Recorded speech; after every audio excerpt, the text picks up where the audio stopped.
Look at Yeah, us. dude. That's the way to do it. Look That's at the way to us. do it. Jake, Messy pod. how we Yeah. doing? Oh, good, man. This is such a good idea. I texted you like an Yeah. hour and a half ago, and I was like, "Are you streaming tonight?" And you were like, "I'm definitely streaming tonight. What are you doing?" And I was like, "Stream something." And this is where we landed. We're gonna talk about Mario games, Mario Yeah. Sports specifically, because what Yeah. just happened, Jake? Mario Strikers came out on GameCube. Well, Didn't it? well, for the Nintendo Well, Switch too. Yeah. Right. Wait, that was what, Thursday, Wednesday, something like that. Yeah, it was like Wednesday night at 8 p.m. for us, but it was like announced for Thursday, but it's on Japanese time, I think. Sure. Cognitive Clips in the chat says he's only interested in messy podcasts, spelled MESSI. Well, we are talking soccer, or True. should I say, football. Right. Como's in the chat. This surprise pod made my pants messy. Good, very good. Oh yeah. High School Week in the chat. Ikerfied. Is that how? Am I saying this right? Is it Ikerfied? I think so, but I just call him Mike. Well, sure. Ike, you tell me. What do you like being called? Squanky saying this better be a messy boy mukbang. We should do that sometimes. Maybe shirtless, but wearing bibs. Ooh, I could be shirtless. Yeah. I would happily take off my Pablo Sanchez shirt. Speaking of, did you see Mario Baseball? No, Backyard Baseball 2001 coming out next week.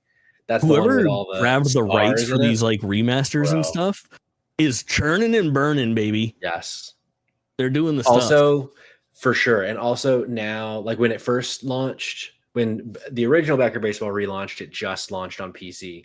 Months later on mobile, months later on console. This one launching on PC and mobile. So they're already, it seems, starting to get shit more efficient. Just any day now, we're gonna get backyard football, hockey. Oh yeah, baby. Oh, it's gonna be so good. But that's not the sports franchise we're here talking about today. No, we're here talking about Mario Sports. Jake, what is your history with Mario Sports? Dude, my history with sports starts with Mario Sports. I think. One and the same. I'm just kidding. I did play some sports when I was a kid. I played soccer. This very game that inspired what Mario position? Strikers. I don't remember, dude. I was a very young child. You were the one there's like, oh, I scored goals. Kids, you're cute and running and kicking the ball. Right. I think as it was a like giant pod. Yeah. For sure. Yeah. But I was, I had shin guards and I scored goals. So that's something. Look at that. I almost just doxed you. I almost just said your real name in a role play of like your parent. And I was like, ooh, that was close. Like Jacob? Well, Jacob twitching with the G. The third. Yeah. Like my father and his father before him. Yeah. Now they know that your last name you just add a G and that's your last name. Correct. I'm trying to think. Do you know what your first Mario sports game was? Because I think mine was just Mario Golf 64. That's no. Mine was Mario Tennis Virtual Boy. What year was that? Oh, I don't know. My first one was definitely 64 Golf for sure. And I played so much of it. Yes, I played a ton of that. Chat, what was your first Mario sports game? Good question. And you listening at home, comment down below and tell us what your first. Go to dropindropoutpod.com. Like, subscribe to the podcast, rate it, review it, and tell a friend. First of all, this game is not called Mario Tennis. This game is called Mario's Tennis. There's an apostrophe S on it. And it was Virtual Boy launch game. One of the, I think, 2 first-party Virtual Boy games. Because it was just that and Wario Land back in the day. And this was 95, dude. Crazy. So I was 7 years old when I got that. Only 6 years loved later. This game. I know. Such a young lad. And you know what I remember very specifically about that Virtual Boy game was I mained Donkey Kong Jr. Whoa. And DK Jr. is one of those lost, forgotten characters, man. Bring him back. Bring him back. Hashtag. He's wearing the woman respecter. You know what I'm talking about? Is that what we call it? The woman respecter? Yeah, instead of a wife beater. Because but it's like a onesie, right? I think kind of. No, is he Winnie the Poohing it? I'm gonna look up DKG. Well, at least in Mario Kart, Super Mario Kart, I thought it was like a in Yeah, it looks like what a baby would wear kind of thing. And honestly, it looks like a bodysuit that like a fucking my favorite type of woman would wear. God damn. Hold on, Donkey Kong Jr. is kind of doing it. I mean, you're not wrong. Yeah, well, I wonder what the last game with Donkey Kong Jr. was, because he's not been around for a long time. Some people think he's dead. He was in Mario Kart Wii, I think. Oh, okay. He randomly popped up in like a pretty recent Mario Kart because he was not in it for a really long time. But he's not in 8 Deluxe, and I want to say it's like that or like Mario Kart 7 or something. I don't know. There's a weird one where DK Jr. comes back. There's not a lot of possessive Mario games. Like there's like Yoshi's Island, Yoshi's Woolly World. There's not a ton of Mario's blank. Right. There's a Mario's Time Machine and Game Gallery on the PC CDI. Of course. And then there's Early Years Fun with Letters and Fun with Numbers and Preschool Fun. How did I not get those games? Anyway, I'm getting off. This really is a messy podcast. I'm getting off. What about Mario's Cuckold Dungeon? Now that is something I've thought about a lot, but I've not played it. Yeah, well, that's a fucking classic. There's got to be something on like Roblox that's just like erotic Mario. Gotta be for sure. How much Dreams did you play? I played I played like the story, the whatever's Dream. Yeah. And then I did a few games. I remember there being one, there was like a Mario and a Sonic recreation that was like better than either franchise has ever looked for sure. In the 3D space.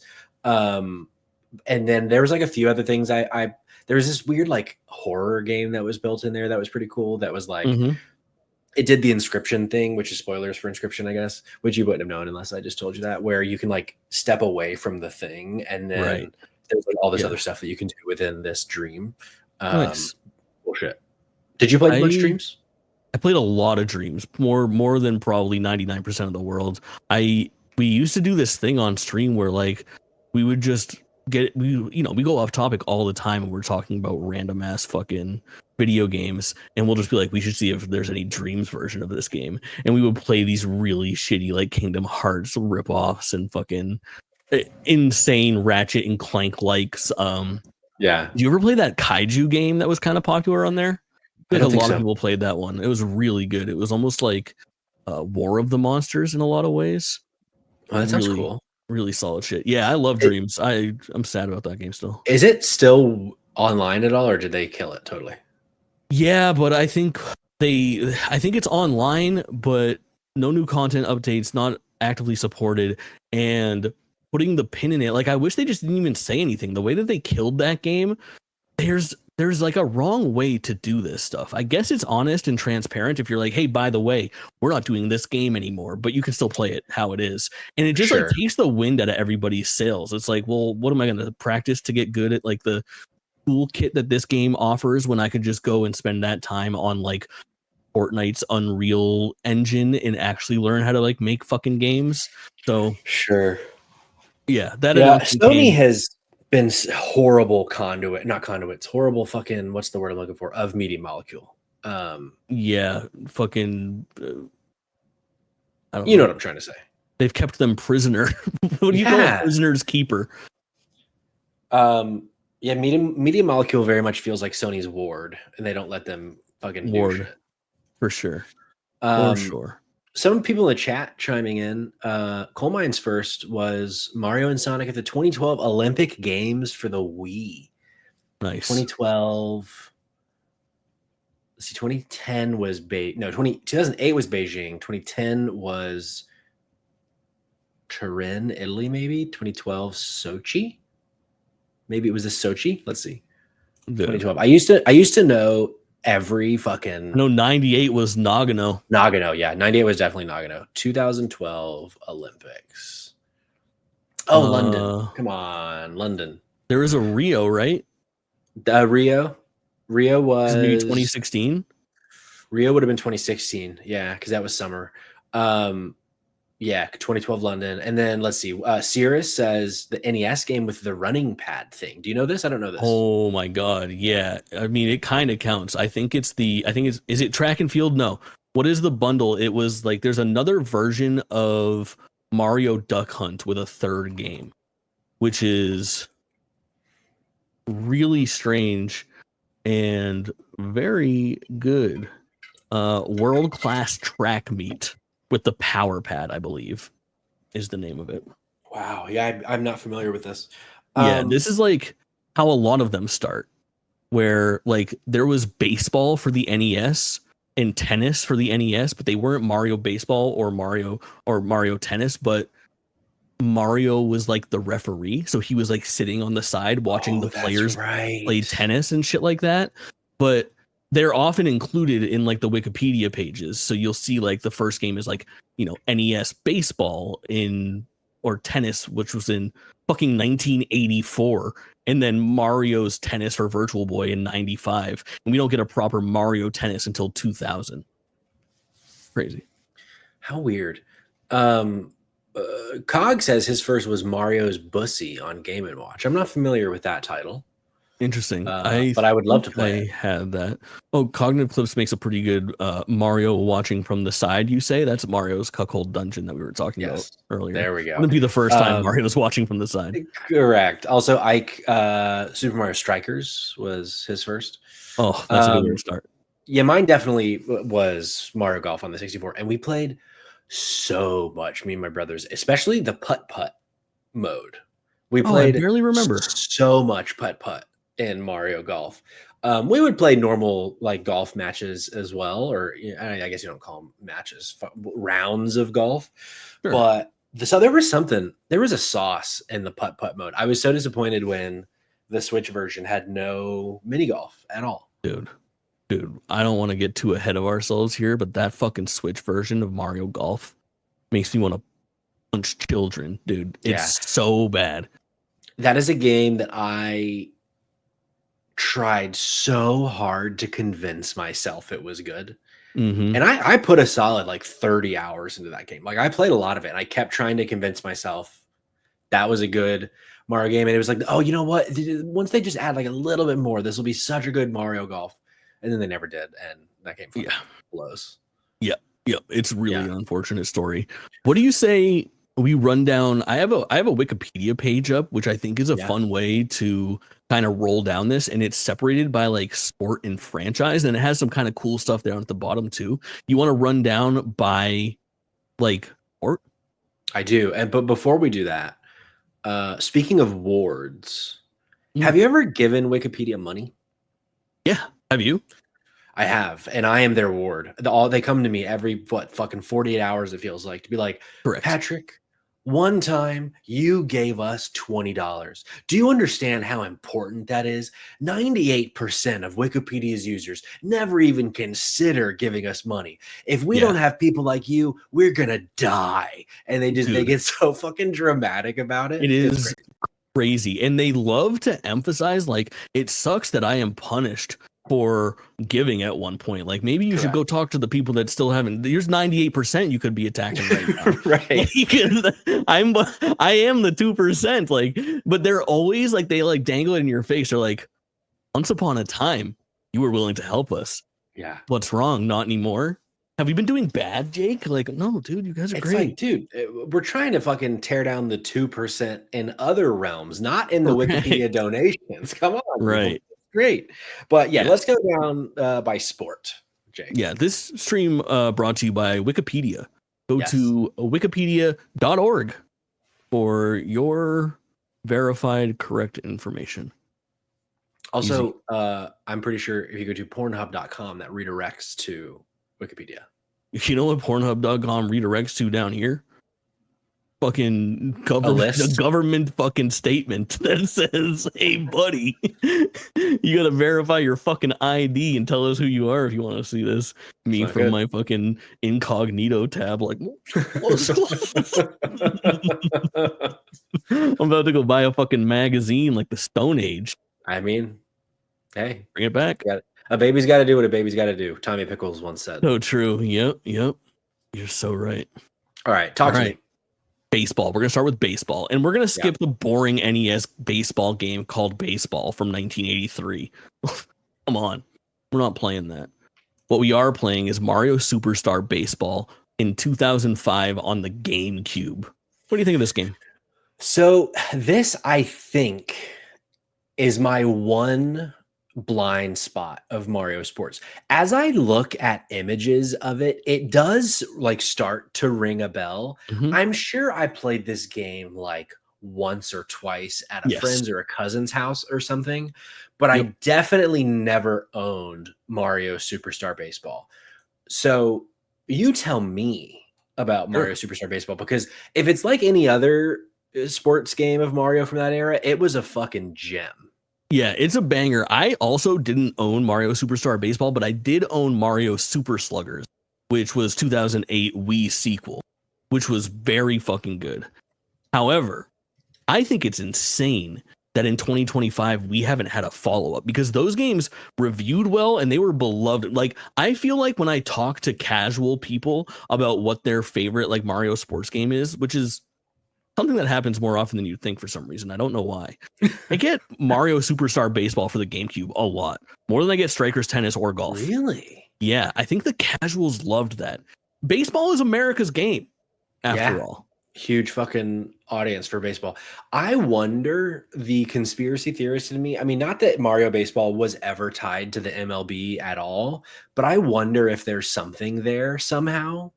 Yeah. Because it is weird. It's like, why? Because even, I mean, baseball also fucking huge in Japan. So Sure. shocking that Nintendo, a Japanese company, wouldn't still be making fucking baseball games. Right. I don't know. It is strange. Baseball games in general are fairly weird throughout the years. Like, Sure. everything that happens now with like the show, you know, how it's like a PlayStation exclusive franchise and they signed, but now it goes on Xbox to the point of like 2024, I think launched on Xbox back in 2023 on Game Pass. Like, it is crazy. And it's because the MLB requires them to do it. They say, well, you can keep making the fucking game and, you know, own the show or whatever, but it needs to be available for more players, which I think is dope. I think it's great. Also, can I just say, I'm not a huge baseball fan. Mhm. I love virtual baseball, but the show name, so good. Like, So fucking good. MLB The Show is one of the best sports names for a video game ever. Yeah. Even though I'm not huge on the sports sims, I'm more of an arcade sports guy, but the show, I mean, that eats. Coal Mines in the chat says he loved doing the campaign in Super Sluggers. Tell me about that. The campaign. So the best part about, dude, I just Googled, I wanted to look at the fucking box art for the original MLB The Shows, because I was like, I remember them looking so fucking cool, and they're so fucking cool. Holy shit. Go look up MLB The Show 06 and MLB The Show 07. All right, yeah, I can do that. Boom. Yeah, you can do that. You have power. Look at that. Look at those. Oh, yeah. This is 06 and this is 07. Look at that fucking little streak of blue. Like, that looks fun compared to like MVP Baseball, which just looked like fucking Madden, but with another ball player, you know? Crazy. It's good stuff. But yeah, I remember Super Sluggers in particular having a very like robust set of things that you could do. Massive teams and character roster as well, but not just cups, but like actual full seasons. It's very fucking sick. Very Gianni joining us in the chat. I think we already lost him. He says, I saw Emergency Pot. I got here as soon as MLB The Show.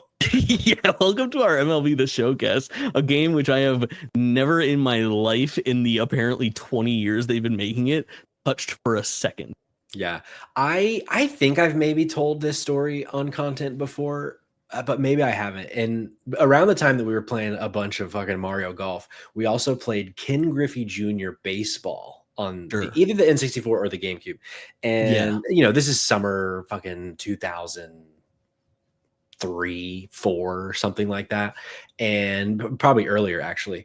And we're just like, you know, we're in the basement, unfinished, but we have a TV down there. Next to the TV, I'm going to paint you a picture, Jake. Next to the TV, we have this little like sound system, because my dad, big records guy, has like 10,000 cool. records. Like he has a radio show and has for like 15 years. Dude's a G with records. And he has this sound system downstairs that has like a button that's broken that has like a short in it. So every now and then we'll just go press the button just to get shocked for fun. But we're playing fucking Ken Griffey baseball, and we're, this is the height of summer. So we're doing nothing but just playing video games from dawn till dusk. And it's like, but there's 7,000 games in a baseball season, so we're doing simulations, and somehow we get into this like luck streak where we're taking a lot of tangents. My mother, one of my favorite things that my mother makes is fried chicken. She makes a great fried chicken, like a fried chicken, like a drumstick, like pan fried or like deep fryer. So kind of both, like you're kind of doing like deep fry, but in like a short pan. So not like deep fry, like in a big basin or whatever. Not like a fryolator, but like a stovetop. Yeah. Stovetop. So not like shallow fry. Right. Can I ask some more questions about that? This is a messy podcast. Yeah, of course. All right. So what is he just like going like flour right into the water? Yeah. Into the oil. Yeah. So like that real crusty thing. Yeah, there would be flour and some spice of some kind, but also I'm white, so it's probably not as much spice as there could have been. Right, it was probably pretty fucking bland, in all things considered.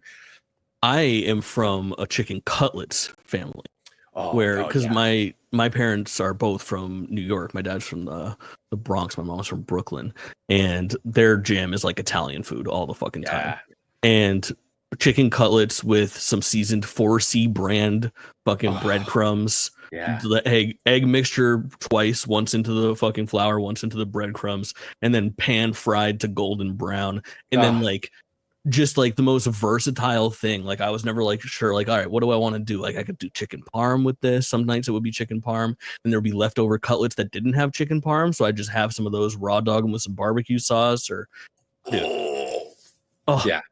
Yeah, I fucking love a cutlet. We would do cutlets too. For me, I would love a cutlet with just like a mashed potato and like maybe an asparagus. Oh, what a fucking combo. Anyway, so we have the fried chicken. And it's like we got, like a bowl of leftovers because I'm one of 5 children. So my mom would make so much fucking food. And at that time in my life, she was a stay-at-home mother. So she was just like, cooking for us all the fucking time. My mom was like born to be a mom. So she would just like, summers were the fucking best. I grew up very lucky in that way. And so it's, fucking June 6th. Anniversary of D-Day, Jake, and we got some leftover chicken in the fridge, and I'm eating it. And I'm just cold. You don't need to reheat leftover fried chicken. And all of a sudden, we get into this like winning streak, and I got the fucking chicken grease on my fingers. I'm pressing A to simulate, and I'm getting a win. And then I wipe my hands off. All of a sudden we don't get the win. So we would like create this meta narrative that the only way to win a simulated game in Ken Griffey baseball is for me to eat fried chicken, have greasy fingers, and press A. And we did this for like hours. But yeah, so we were playing all of that to say the sports games had their fucking a chokehold on the Schweiger boys.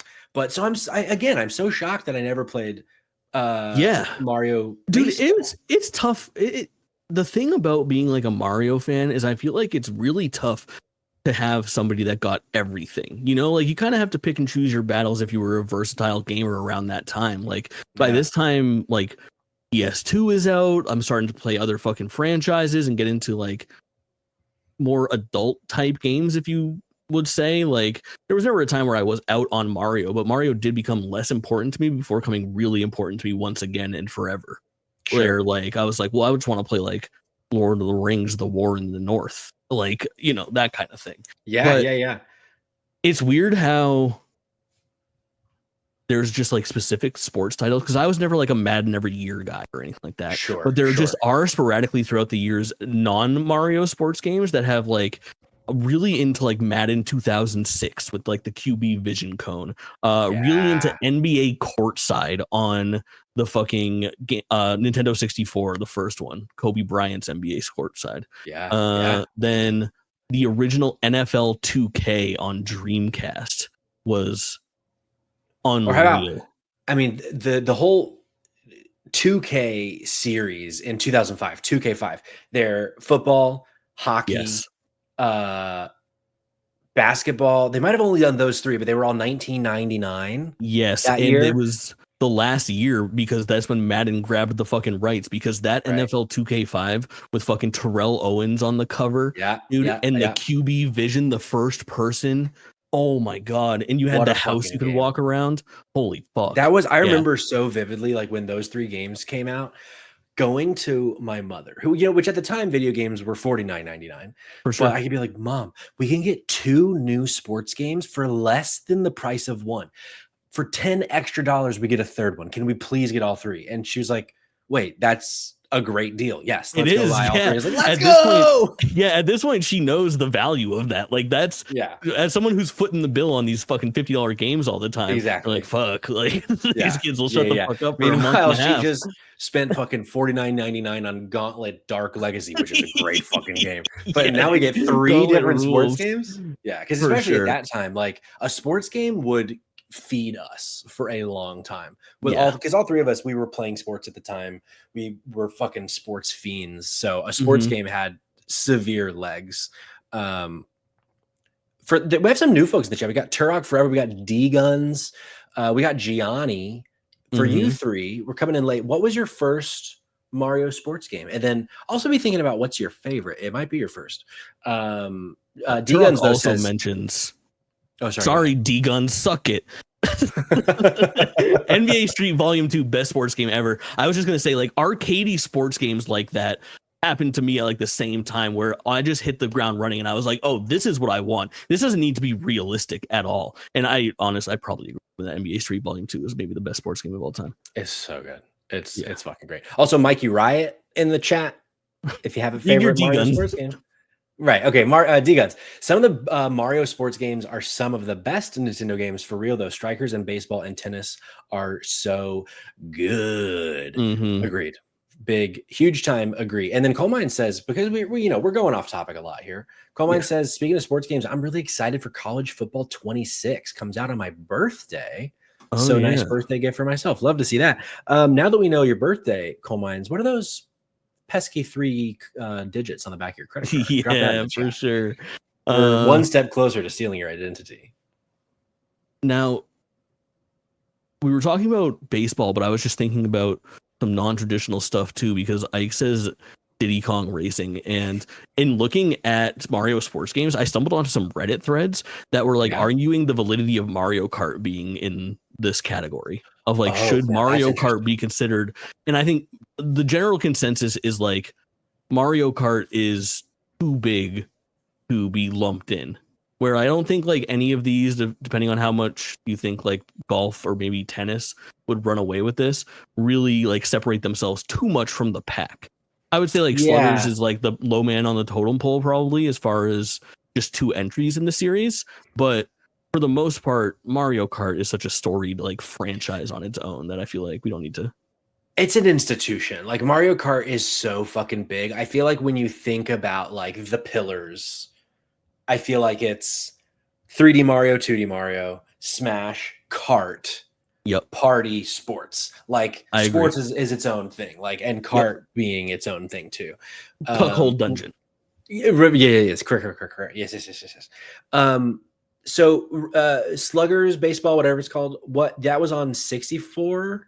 So it's Mario Superstar Baseball is on GameCube, and then Mario Super Sluggers is on Wii. They're like 3 years apart and very, very similar. Definitely built off the same thing.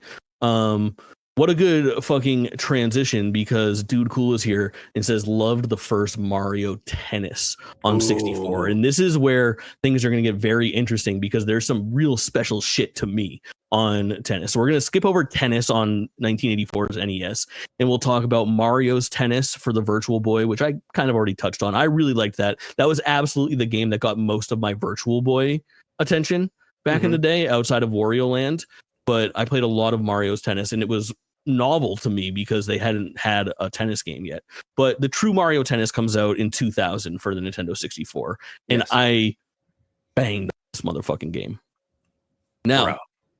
do you know the fucking important lore of Mario Tennis? It introduces somebody to the Mario world, courtesy of Camelot Software. Oh, so it can't be the first time we saw Birdo, because I know there's previous Birdo history. Birdo is the original Mario Brothers 2 character that has lasted the That's right. longest, where it was part That's of right. like Doki Doki Panic, and then Birdo came. I'm gonna kind of cheat, but only by I'm just looking up Mario Tennis 64's like cover art to see. It's just fucking Mario going Oh, is it overhand so? serve. This is it when we get. Is this the first time we got Waluigi or Wario? This is the introduction of Waluigi. No way! I don't think I knew that. Yeah, insane. Started out in Mario Tennis. Wah! That's going. Wah! How about that? I did not know that, but man, Mario Tennis 64 is so fucking good. I was pretty disappointed when they released it on N64 NSO, and it just didn't feel as good. There, I don't know if it's the emulation or what, but it just didn't have that like. It's usually the emulation. Yeah, but what a fucking game we played. Mario Tennis got a lot of play in the Schweigert house. I think Mario 60, the Nintendo 64 in particular, I think is ragged on really badly for being like of very shitty quality on the virtual console. Agreed. And I know that people were like pleasantly surprised by the GameCube iteration for these last 4 games. So that's nice. I hope so. Actually, I meant to bring this up earlier and you just reminded me. I might be getting ahead of ourselves, but I don't think it matters because this is a messy podcast. Do you think we're going to get baseball in the GameCube NSO? Dude, yeah. I think we get golf, baseball, tennis, and we already have strikers. No question. I was under the impression for a long time it's still possible. I think it would still be like a cross-generational title. I think it's been long enough that we have not had baseball brand new, and they've done such a good job of bringing old franchises to the Switch. I can't believe that we got Mario Tennis Aces, Mario Golf Super Rush, and Mario Strikers Battle League, and we didn't get a fucking Switch baseball game. It would have been so easy for them to complete the 4 pillars. There's got to be a reason. Like there must be on their end, because they know all of their fucking metrics and shit. It must be that baseball like doesn't sell, or maybe there's just not a team that wants to do it. Like maybe there's not someone that's championing baseball within Nintendo. Yeah, I guess so, because the developers of Mario Baseball were, I think, Namco. That's why, dude, because they were Namco back then and not Bandai Namco. That could be the fucking answer. The team that worked on it at that time. Who do we know at Nintendo? Who can we get on this podcast right now? Shigeru Miyamoto. We are, call him up.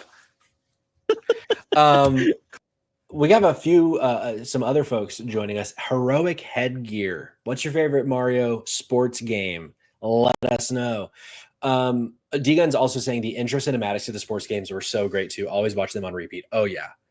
That's something that I miss. I think we're spoiled now with games like fucking Death Stranding 2 on the beach, where like everything just looks so good, where it was so special for the opening cinematic to like kind of sell you on the game, with it being just like, it looks so much better than any part of the game.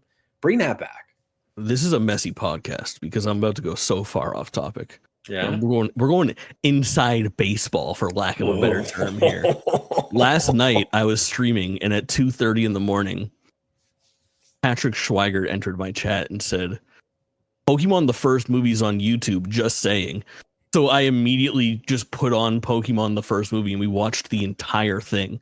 And I was very proud of way through it. Oh, it was so fucking fun. That was such a good stream.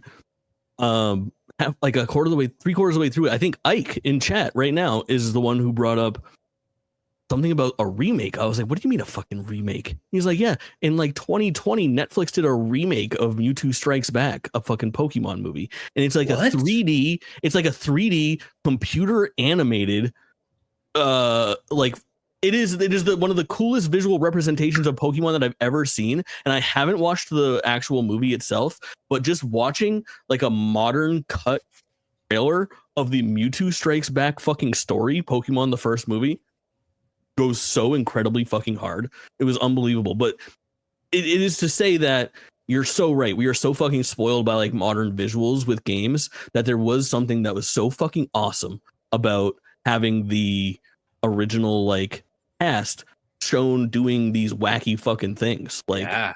I love seeing Luigi swing a baseball bat. Yeah, it's fucking great. Yeah, a lot of people in the chat talking about how big baseball is in Japan. So yeah, it feels like we should. And then another sport though that I'm surprised that we never got. Although I wonder if I'm thinking of the reason now. Mario boxing. I wonder if boxing is too violent for Nintendo. I mean, it's not too violent for Nintendo. It might be just too violent for Mario, I guess, because it's just so like, I don't think they want Mario throwing like right hooks in first person, because we have Wii Sports boxing, you know, like Nintendo's cool to beat the shit out of your friends. We got arms and we have fucking legs coming out. Yeah, that's true. But yeah, I think maybe there's just something weird of like when you punch, Mario punches, and now you got Mario beating the fuck out of Peach. Like, I don't know. That's a bad look, I guess. Yeah. Terrell bringing up NBA Jam. Fuck. Oh, what a game. But the other day, this was maybe like a month ago. You know, my parents, every now and then they'll be like, oh, you know, how's the podcast? Like, what's a video game? Like, just, you know, checking in, like doing their, you know, they care, they want to check in. And my mom like loves Assassin's Creed. So like when we got to cover Shadows early access, she was so fucking pumped. Dude, but my dad not too long ago was like, what was that game that like I would, you know, every now and then play with you guys? It was like something about like From Downtown. It was like NBA Jam. He was like, yeah, do they make those anymore? I was like, tragically, no.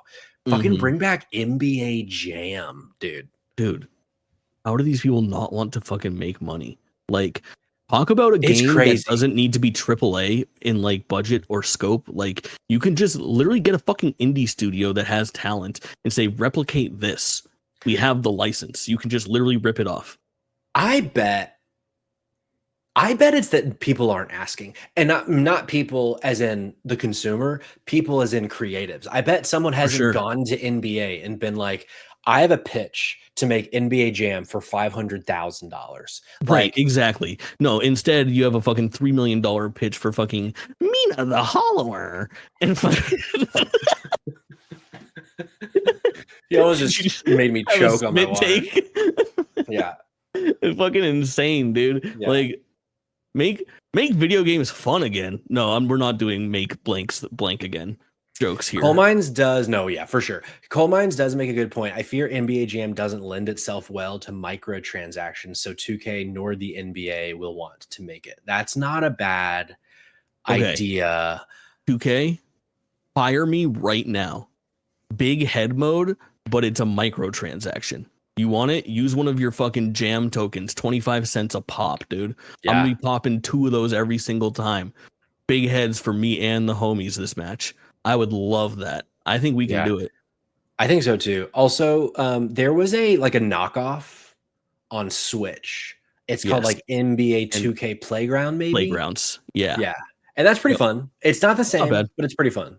Yeah, that was an early drop on Nintendo Switch. I remember playing it and thinking it was fine. The same thing, there's like a WWE game that is a little bit absurd like that as well that came out. I think there's 2 of them now at this point, but same deal. It was kind of good, but didn't quite recapture the magic. It was the WWE 2K Battle. This was the name of it. You had like your chibi fucking Undertaker on his motorcycle and shit. Do you know I have a signed Sting mask? No. Red Sting or White Sting? White Sting. He wasn't in the NWO yet. Yeah. Right. I was, again, a child, and my dad had a coworker whose brother did Sting's makeup and like a bunch of other guys' makeup. Sick. In the, well, I guess then was the WWF maybe. Yeah. So they came to Atlanta at what was then called Phillips Arena, and we went and it's like a plastic mask that signed. And being a fucking kid, I just believed it. They're like, this is the mask he wore, and Yeah, for they sure. they cracked it. So it was like, oh my god, he got punched and his mask cracked. But it was paint, so There's obviously that's lore. not. Correct. Yeah, I get it. But for that, it took me too long to realize that was a lie, and I just accepted it as truth. And I was like a little too old to be telling people that I have a signed like one that he wore, and I was like, wait a second, that doesn't make sense. That's so good though, dude. Was it a big like taped event or was it like a road show? Do you know? I don't remember. I feel like if it was, no, I don't know. I was gonna say I feel like if it's in Atlanta, it might have just been like a road show, because I don't know that though. Like back then, I don't know that they did it how they do now, where like every week they just go to a new arena and it's like the weekly show happens to be in Detroit or whatever. Yeah. But I saw a show that was like not televised. There's like a WWE weeknight fucking show or something like that. WCW weeknight show. Yeah. The things that I remember is there's dude Disco Inferno, and I remember standing on my shit doing the fucking disco thing that he always does. And then the WCW giant, not Andre, but the guy who would be known as like Big Show to most. Was there. And he fought two dudes at once, which was really cool. And then the tag teams that were there were like, I don't know. I think it was Kevin Nash and not Scott Hall. Big Sexy Nash. Yes, correct. He was the fucking giant killer dude at the time. And then there was also the Steiner brothers were both in there at that point. Wow, yeah. Scott and Rick Steiner. The dog-faced gremlin and Big Papa Pump. So wait a second. Rick Steiner. There was a wrestler that lived in my area there was this like baseball park near me. Rick Steiner. No, he says it says Michigan here. Maybe not. Is there a wrestler called Buff Bagwell? Yeah. Buff Bagwell. I have his autograph. I was at a baseball game one Saturday at Hobgood Park. And he walked up and I was like, will you sign my baseball hat, Mr. Bagwell? Good shit. Yeah. Good shit. Anyway. I love that. Where were we? Swanky's here asking if we saw Big Sexy's recent based tweets, which I'm assuming are no. Oh no. I don't know what Kevin Nash has been tweeting lately. Oh no, I'm scared. Who could tell? Mario Tennis. This is all right. To get back on track from, I don't even know how we did this. Oh, they're actually based. No shit. Okay, very good. Right, here, let me look it up. You keep going. I'll look do up. That. I'm gonna start swooning about Mario Tennis on the Game Boy Color, and we can lump Mario Golf on the Game Boy Color and Mario Golf Advanced Tour and Mario Tennis Power Tour into this conversation. All right, these 4 fucking games. Did you play either of these? Any of these, Patrick? I'm sorry. I got distracted by Kevin Nash tweets. Which games are you asking me about? I'm asking you about Mario Tennis for the Game Boy Color, Mario Golf for the Game Boy Color, Mario Golf Advanced Tour for the Game Boy Advance, or Mario Tennis Power Tour for the Game Boy Advance. Tragically, I don't think I've ever played a portable pre-Switch. I don't think I ever played a portable Mario sports game. Let me tell you, dude, these games were developed by Camelot, who were making like banger RPGs at the time primarily, and then randomly the Mario sports titles. And each one of these games, more so than any other, this is not found in like any of the console games or any of the modern games at all. These games were full on like life sim RPGs, where you would start and you would make like an avatar and you would walk around like an overworld, like it looked like Link's Awakening, and you would talk to other players and you would have to do like objectives and level your character up and shit like that. They were unfucking believable. They're unbelievable video games that probably still hold up really well. And I don't think either of the advanced games are on the backwards compatible list for like the GBA Virtual Console right now. Yeah. No, I think the Game Boy Color ones are. and they're Oh, really fucking good, man. They're like, give that game 25 minutes just so you can be like, holy fuck, like they were doing something here. And they still haven't I'm reached in. those highs. Like, I Yeah. honestly think that those are some of the best Mario sports games ever made. Like, I would put all 4 of those games probably in the top 10, maybe like top Really? 7. Yeah, like I think they're incredible. One of my biggest blind spots in general, like I had a Game Boy Color, I Mhm. had a Game Boy SP, Yep. but I really didn't play a ton of games on them. Like we had a handful, like, and we would have like really random ones. Like I had a fucking Last Action Hero on the Game Boy Mhm. Color or whatever, like just random shit like that, or like a Sure. SpongeBob game. But I didn't have a ton of actual Nintendo games on the Game Boy So or the SP or Advance or whatever. So a lot of those I've never touched. I was a big handheld gamer. Yeah. Like, just I from a very young age, I realized I didn't want to speak with people, and Yeah. I just like wanted to take that show on the road, and I was always looking for like cooler experiences to have while I was, out and about. And I got dragged along on fucking vacations and trips down to Florida and trips to fucking New York to see family, and I was in the back of the car all the fucking time, bringing my sister to dance practice or whatever else, and I had already like chose my hobby, and my hobby can be done in the back of the car if I get the kid a fucking Game Boy Advance. You know what I mean? So I'm sitting there on my Cobalt SP, just mashing hours into Fire Emblem: The Sacred Stones, and Yeah. like just going crazy on. Like, I played way more Mario World in the form of Super Mario Advance 2 than I played Super Mario World on Super Nintendo. Like, just a Really? ton of, yeah, just a ton of fucking time. I'm also very pleased to admit I also had the Cobalt Game Boy Advance SP. Dude, that's a slick. I felt like sometimes I feel like I'm like a special guy where I'm like, Nintendo's doing it just for me, because it wasn't once but twice. I'm a very blue pilled. Well, no. That term exists already. Blue, big fan of the color blue. Blue pilled is what I meant. Speaking of blue pilled, I just listened, or I just got the message from Swanky, the Kevin Nash tweets. They are based as fuck. All right, hit me. I'm quickly going through them, but the one that I guess started it all. This was yesterday. He says, "Happy 4 more trillion in debt day. Never felt this proud as we continue to destroy the empathy we once held for those less fortunate. So I guess happy wealthy white 1% day. Enjoy your small regional hospitals while you can. Things just continue to get greater. Happy 4th ... Holy shit.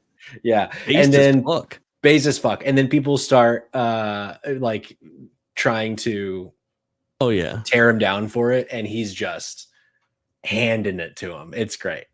People are like, what does being white have to do with it? And wow, okay. This someone said, yeah, what the fuck does being white have to do with anything? Kevin Nash responds, are you worried about being deported, cracker? Sit in your Alabama double wide and shut the fuck up. Unfucking real. Very good. Very Holy good. fuck. Yeah. Yeah, that's good shit, dude. Oh my god. I've always liked I Kevin thought, Nash, and now I yeah. can double down on that. Yeah, let's get a little too sweet to the camera. You ready? Yeah. Like this. Too sweet. So good. Yeah, that's nice. Okay, Mario so we were Power Tennis saying on the GameCube. yes. What do you think of that game? Good. I definitely didn't play that one as much as 64. I think Mhm. the GameCube is when, we were getting a little older, still young, Yeah. but starting to still playing sports games, but like Sonic Adventure 2 Battle. I give you a lot of shit for liking Sonic, but like Adventure 2 Battle. Come on. We were in the fucking Insane. Chow Garden Right. nonstop. We weren't fucking Rouge the Bat. We were fucking Rouge the Bat flying around looking for the Chaos Emeralds in those fucking treasure tracking God. levels. Yeah, I fucking hate those. You So like the the music like from that, like the fucking rap songs, like Pumpkin Hill and oh yeah. oh my god. Oh Insane. yeah. But so this one, like we played a good bit of the GameCube Golf, Hmm. but not as much of the GameCube Tennis, but we did definitely play it. I'm down to talk What about about you?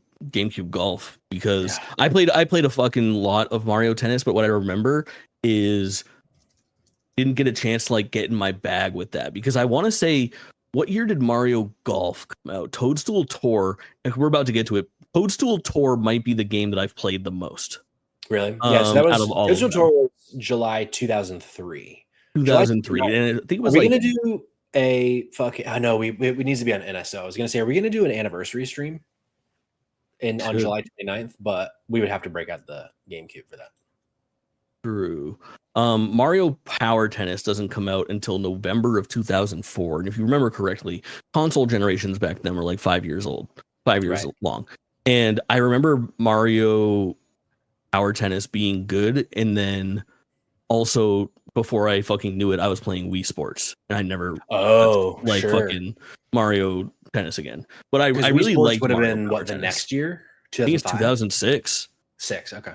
Yeah, but I mean that's a full year. But for some reason, I played Toadstool Tour for years, and I played Toadstool Tour after the Wii came out too. And I don't think I ever went back to Yeah.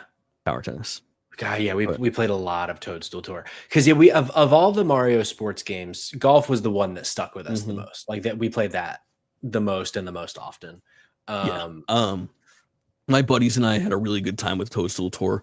There was just something about passing the controller and having so much time off in between matches when you're playing 4 players that really lended itself to a fucking early 2000s kickback, dude. Like Oh, for sure. the vibes of playing Mario Golf 18 holes, 4 players. That's like a 3.5 hour time obligation with, Right. you know, Because one of you hit your shot. It's in the fucking bunker. I'm gonna Yeah. pop over to AOL Instant Messenger and continue to catfish Correct. my friends while someone else goes. Yeah, Yeah. exactly. I'm writing the lyrics to a Ja Rule song in my away message. Correct. Baby girl, put it on me.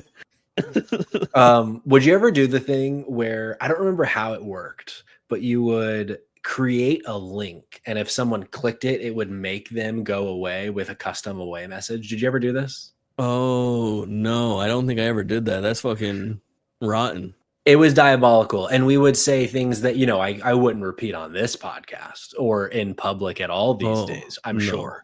I don't remember exact examples. I just know how I was as a Everything fucking 13-year-old. 2008 is fucking wiped off the record. Yeah, so you know. right, exactly. But yeah, there was one I remember. I guess a little different than that.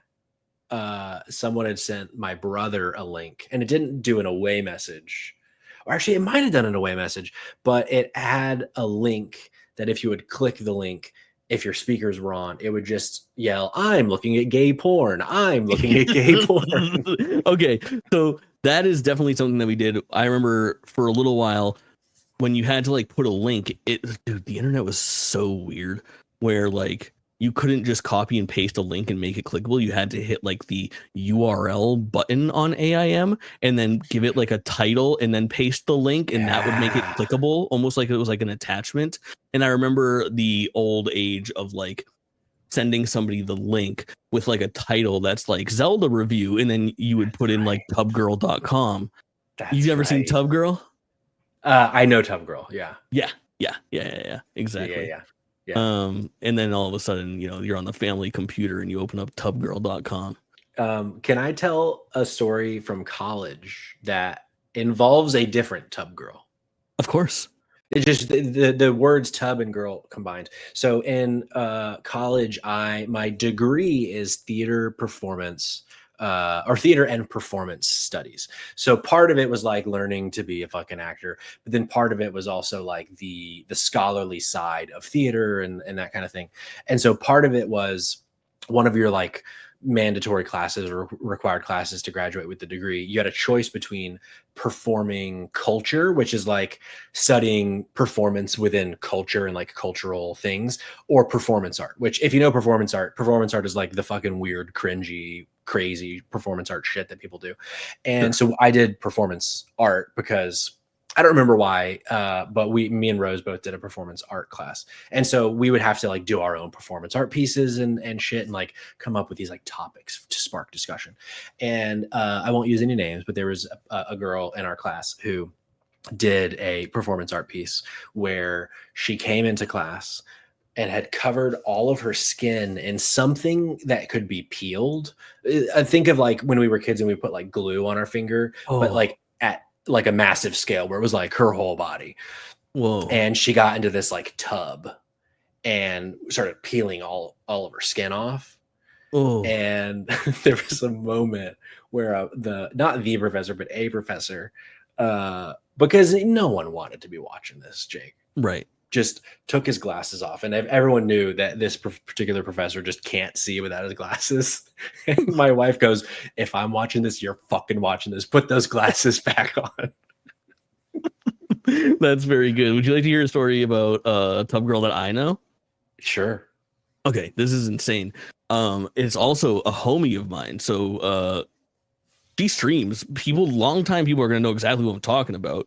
It wouldn't be hard to figure out. I still feel like she's gonna come back to the streaming world at some point, but I'm pretty sure my guess is that she got like a boyfriend and like quit the internet type of thing. Sure. But she was streaming for a while, and I met her because she commented on one of my Xenoblade posts and was like, "Oh my god, I'm so excited to fucking play this." And I was like, "What does this fucking baddie know about Xenoblade?" And I click into her thing, and she's like a new streamer who's like obsessed with fucking Xenoblade and is streaming Xenoblade Chronicles fucking 3. So I go into her stream and I drop a follow, and I get to know her a little bit, and she is like upgrading all of her stuff and getting to like, put up her fucking links. She's making an Instagram, the whole 9 yards. And eventually I check out her profile after knowing her for a couple streams, and she has a Reddit link, and I click into the Reddit. Oh, no. I'm like, oh dude, she's letting it all hang out. So I'm taking a peek. And I'm like, oh, very cool, very cool. W sex work, as I always say. Yeah. As you always say. And then I go to like the fourth or fifth post down is she's just like squatting peeing on the lawn, and then the next post is in like a tub girl type pose peeing into her own mouth.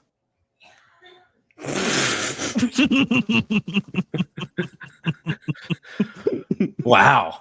Yeah, I mean, hey, if people pay for it, if people are gonna pay for making it, a fucking living, dude. Yeah, dude.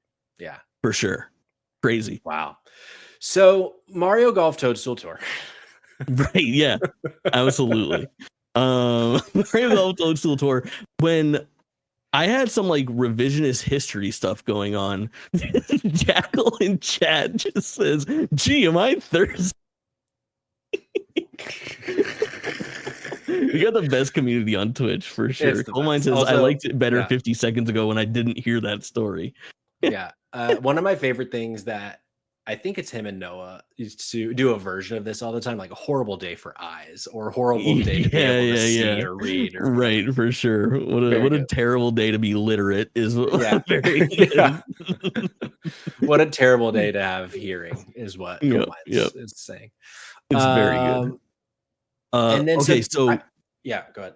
Mario Golf Toadstool Tour.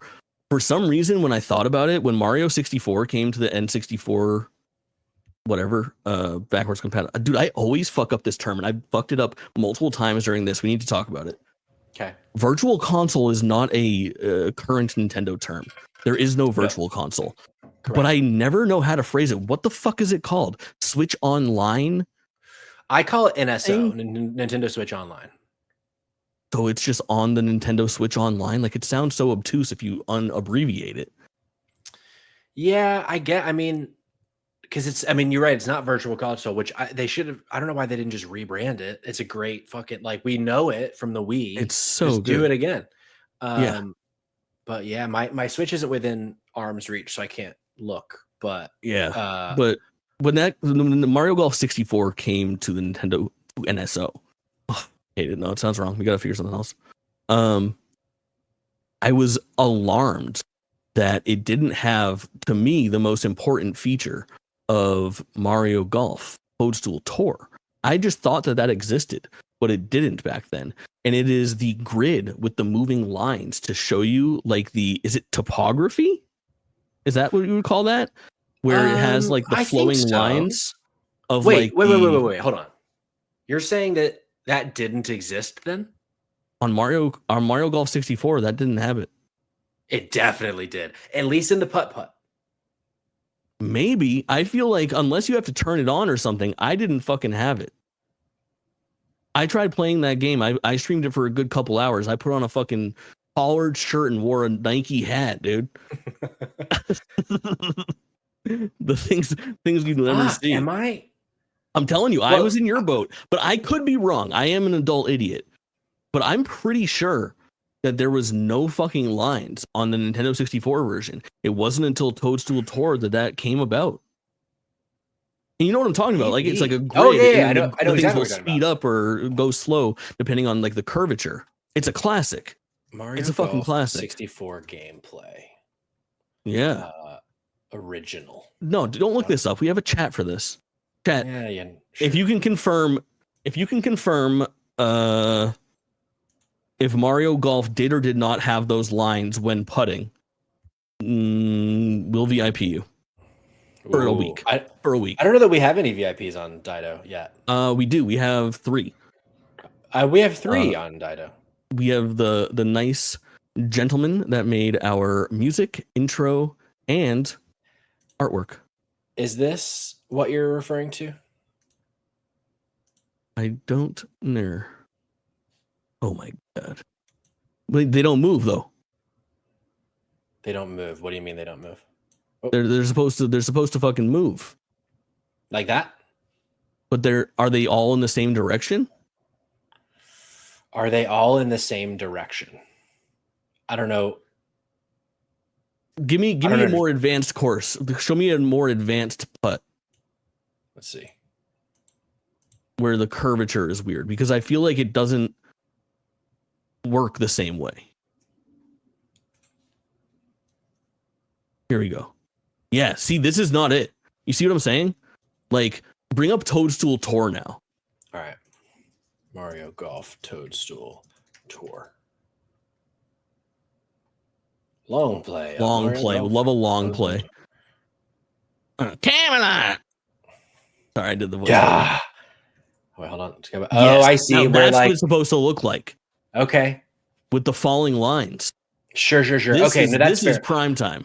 I thought you were saying this guy fucking sucks, dude. I know, dude. I thought you were saying that 64 didn't have the grid at all, but I see now you're referring to, I guess, the cascading lines. Yeah, if I'm being honest, I didn't even think it had like a grid at all, but that grid doesn't do anything, I guess was probably what I was thinking. Like that literally doesn't even need to exist. Because it doesn't really assist in any way. French Dip is here, in fact, one of our VIPs, as you can see. Golf Schmalf, have we talked about Mewtwo topping Patrick yet? We haven't. We did talk briefly about the Pokemon viewing party last night, impromptu. In that viewing party, I admitted that I wanted Mewtwo to top me. Admitted, I mean, me along with 80% everybody that's ever humans. looked at fucking exactly. If you either know who Mewtwo is or you don't, and that determines if you want to be topped by him or you're unsure. Correct. If Mewtwo wants it, he gets it, is what I mean to say. Yeah. Mario Tennis Open for the Nintendo 3DS tries to recapture some of that magic and didn't quite do so for me. By the 3DS, I have a car, and I am not the handheld gamer that I once was. And I do definitely enjoy a bunch of 3DS games, but by that time, like the DS was sort of the end of all of that. Yeah. Or like I didn't play it as much. If I was playing handheld games, I was playing them sitting on my own fucking couch or laying in my own bed. Yeah, I had a 3DS briefly in college for the first time.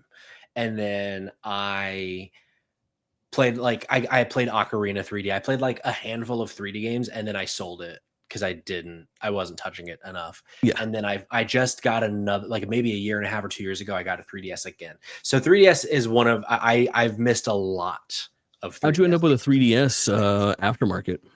So that time, the most recent one that I bought I was going on like the marketplace on Facebook, but I just inherently don't trust anybody I don't know. Yeah. So then I put out a post. I was like, "Does anybody happen to be selling a 3DS?" And one of my friends was. He was like, "Oh yeah, Nice. I've been considering getting rid of this. So I have like 5 or 6 games. You can have all those too." Because the time I bought it again was when news had just come out that they were going to shut down the 3DS store. Yep. So it's like I want to, and I did a stupid. I mean, not a stupid thing. I was like I dropped way more money than I should have getting games because I didn't want to try to get them later and they be like triple the cost because they're not available anymore. So that's what I did. Yeah, makes sense. Yeah. What kind of 3DS did you get? I got a 3DS XL, new Nice. 3DS XL. Oh, nice. Yeah. I love the nub. Love the nub. Nub is good. We've talked about this on content before, but I had a new 3DS XL and I ditched it for a new 2DS XL, which I'm not a huge fucking needer of the actual 3D effect. In fact, that is often toggled off. However, the 2DS construction wise is so fucking nice to me. I think it's so slick. And I don't know if you've ever seen that console, but it's really clean, like black textured thing with a fucking blue, like teal outline. Yours looks slick. That's nice condition. Yeah. What game do you think I have in here right now? Legend of Zelda Majora's Mask 3D. Unfortunately, shockingly, I have Fire Emblem Awakening in here. Ooh, wow. Look at you.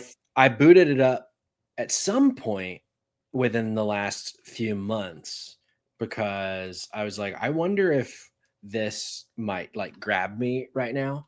And I turned it off after 2.5 minutes. We talked about something that you were supposed to play on your DS or 3DS 3 months ago. And I can't remember what it was, but I remember saying, like, dude, if you want that experience. Oh, I think it might be Dragon Quest 8. Does that sound right? Would I have recommended that to you? Maybe, because I've never played a Dragon Quest and I've been meaning to. Yeah.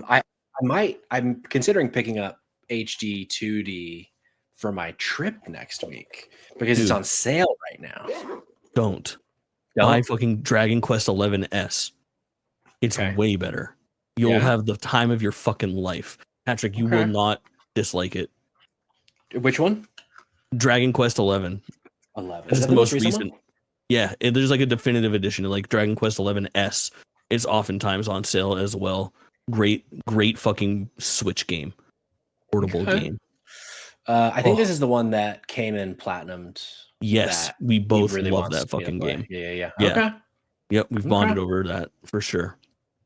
It's the one where you challenged me to fucking say the characters' names, and I was like, right. I know who Jade is. I'll tell you that one. But I think I could, if I was given the time, like not on content, I could rattle off all of their names, I'm pretty sure. Sure.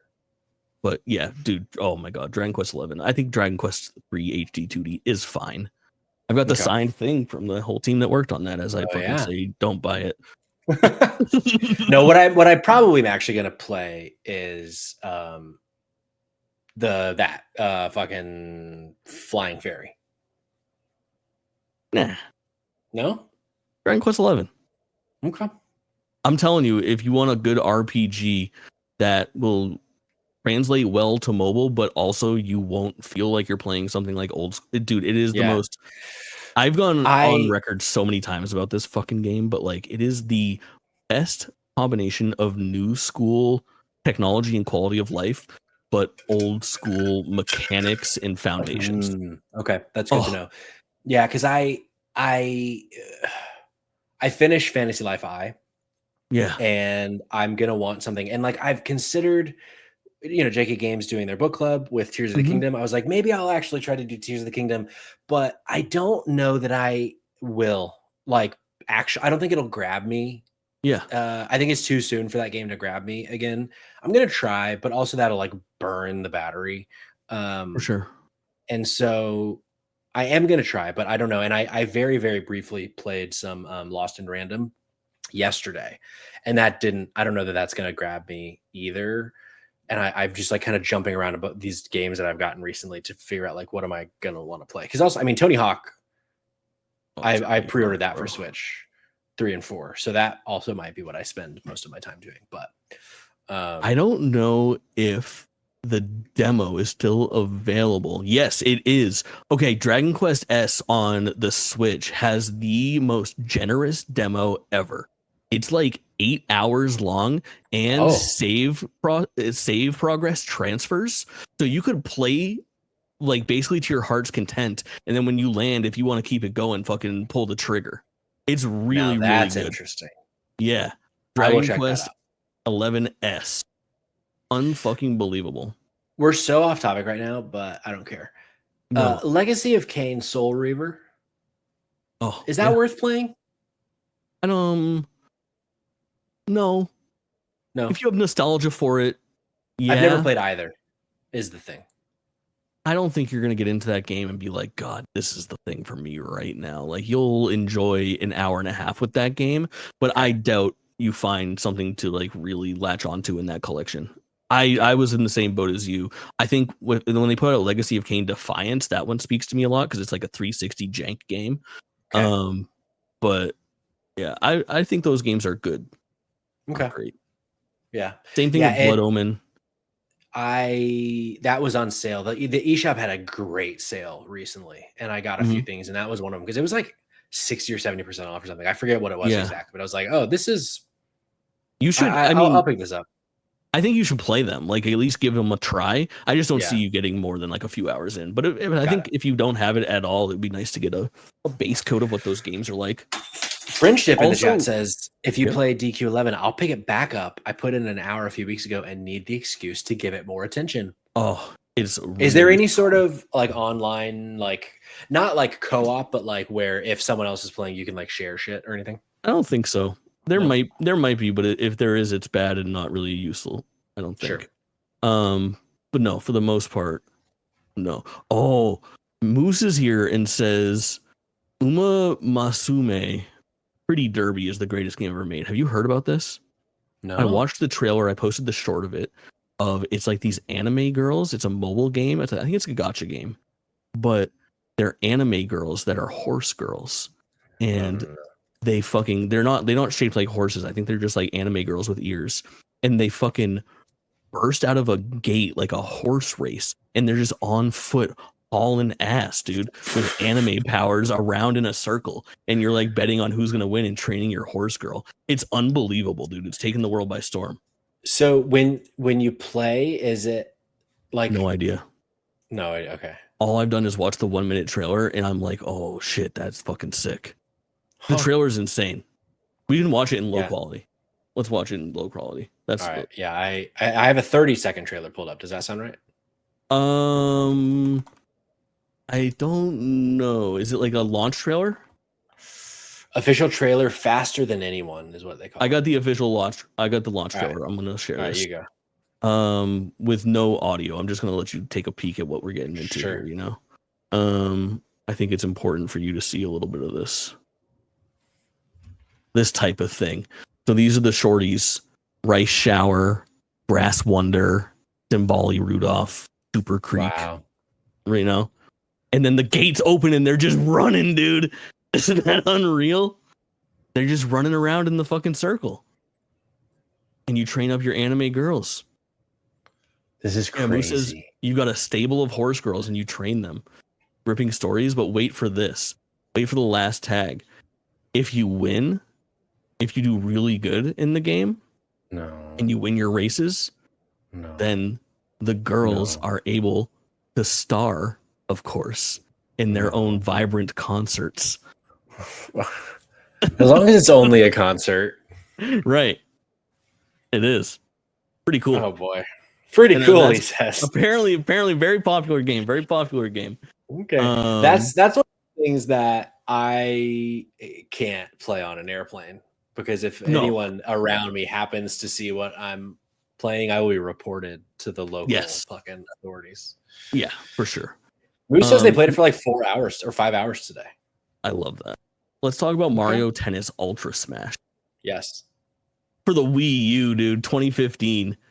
Never played it. I did not play much of this game. I got this game after the Switch was out via questionable means, and I think it was a fine, ample tennis game. Didn't take advantage of the Wii U gamepad whatsoever. And I was like, oh, this is a cool Mario Tennis, and then didn't touch it again. Mario Tennis Aces comes out 3 years later for the Switch, and I think I would call it the least offensive Switch Mario sports title. I didn't pick that one up because the reviews kept me away. Yeah, I there was just enough bad press about it that was like, I'm not about to spend $60 on a subpar tennis game.